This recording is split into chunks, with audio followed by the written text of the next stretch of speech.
doing, guys? To James. Question. We saw Nick back in practice today. How confident are you that he'll be able to play on that? Yeah, confident he'll be ready to go. But as you guys know, medical decisions are out of my league.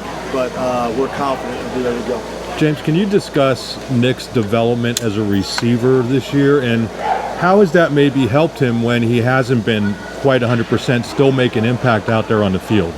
Yeah, I think it's been important for us to get Nick involved in the passing game in maybe the non-traditional running back routes and other ways that makes it more difficult to defend. Allows him, I think it's going to help him long term in his career as well. Just the more things he's able to do and the more comfortable he is doing them. His ball skills have gotten dramatically better from his freshman year, and we got to continue to do that. But obviously, being out here at practice full time, those things are all important, and how big of a part in the game plan he has on those things. James, Dom's been getting back in the swing of things, it seems, getting more snaps.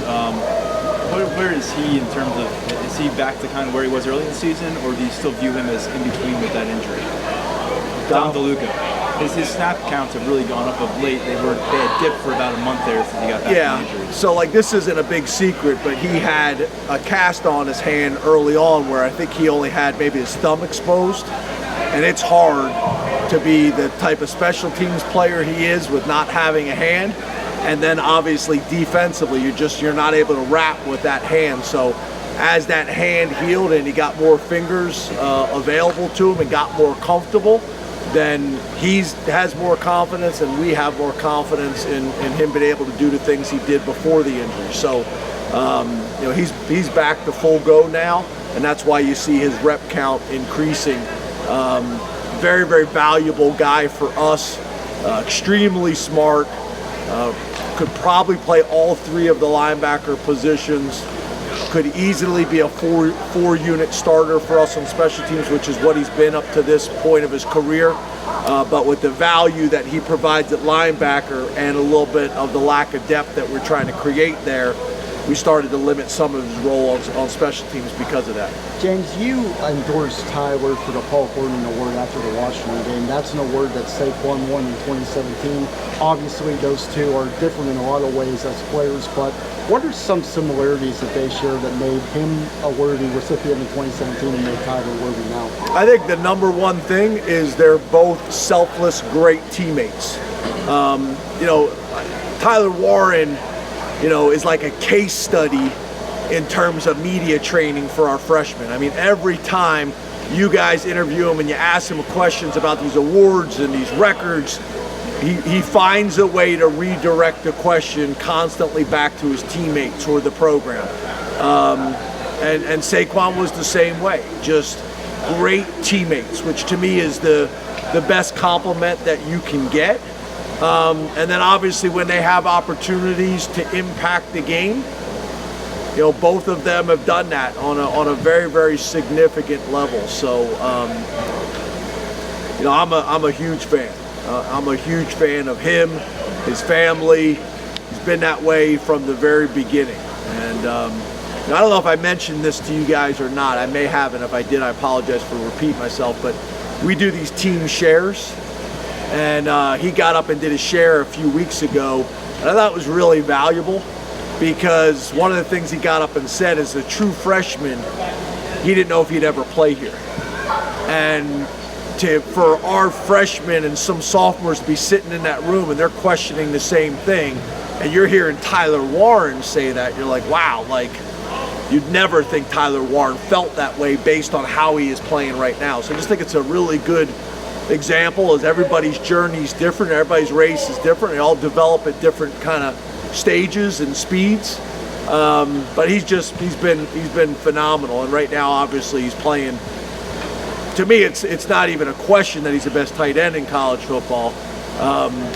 You can make the argument he's one of the most impactful football players in all of college football. James, you talked at length about the job Terry's done with your young quarterbacks this year, but At the running back spot, J1 has worked through a couple injuries to Cam and Nick, and also trying to, seesaw those two freshmen. So what do you think he's done behind the scenes? How has he handled that so far this year? Yeah, really good, and those guys have as well. I think we spend a lot of time on educating our guys about, like, there's two different philosophies, right? You can just play them all, burn their red shirts, and there's value in that because next year they're more ready to go, or they end up earning significant roles. But there's also the guys that at the end of the year they look back and regret it and feel like they would have preferred the red shirt because they ended up only playing 6 plays in this game, or 12 plays in this game, or 4 plays in the next game, especially if guys stay healthy at their positions, and those things are hard to predict. So I think we do a good job of explaining all this to the guys on the front end, so I think they understand that. We meet with them at least once a week. And Quentin was a guy that we felt like was going to have a chance, and had a bunch of heated discussions on the offensive side of the ball about should we play him or not, right? And if you play him early and then you have an injury, then it makes sense. But if you stay healthy, then you're into the same issue, the same problem. And what was great is Quentin kind of being ready early on gave Corey some time to get ready. So then when Quentin got banged up, then we were able to go with Corey, and now Corey's at a much different point right now than he was during training camp. So you guys saw he got in the game and did some really good things last week, and we need that because we got to feel like we always have 3 backs available, and that could be challenging, especially in a possible 17-game season. James, what are the things you want your team to improve on in the final 3 weeks? And where are the things that you feel like there's still room for development before whatever happens after? Yeah, I think the first thing is 4 quarters, being able to really put 4 quarters. We started out early in the year playing really good in the second half. Last week we played as good of a first half as I think we've played. We got to put it together for 4 quarters and be able to have a kind of a killer mindset, like, keep your foot on the pedal for 4 quarters. I think the other thing is the passing game. We got to be able to consistently throw the ball and make plays and get open no matter who we play. And I would say also the consistency in the running game as well. Defensively, I would say making sure that we're not doing anything, and I think we did this last week, that we're not doing anything to make it easier on the offense in terms of giving them a free 5 yards, jumping off sides, something after the whistle, things like that, because when we don't, we make it very difficult on people, in terms of earning yardage and earning first downs down the field. And then I think the other area which we showed a flash of last week is special teams.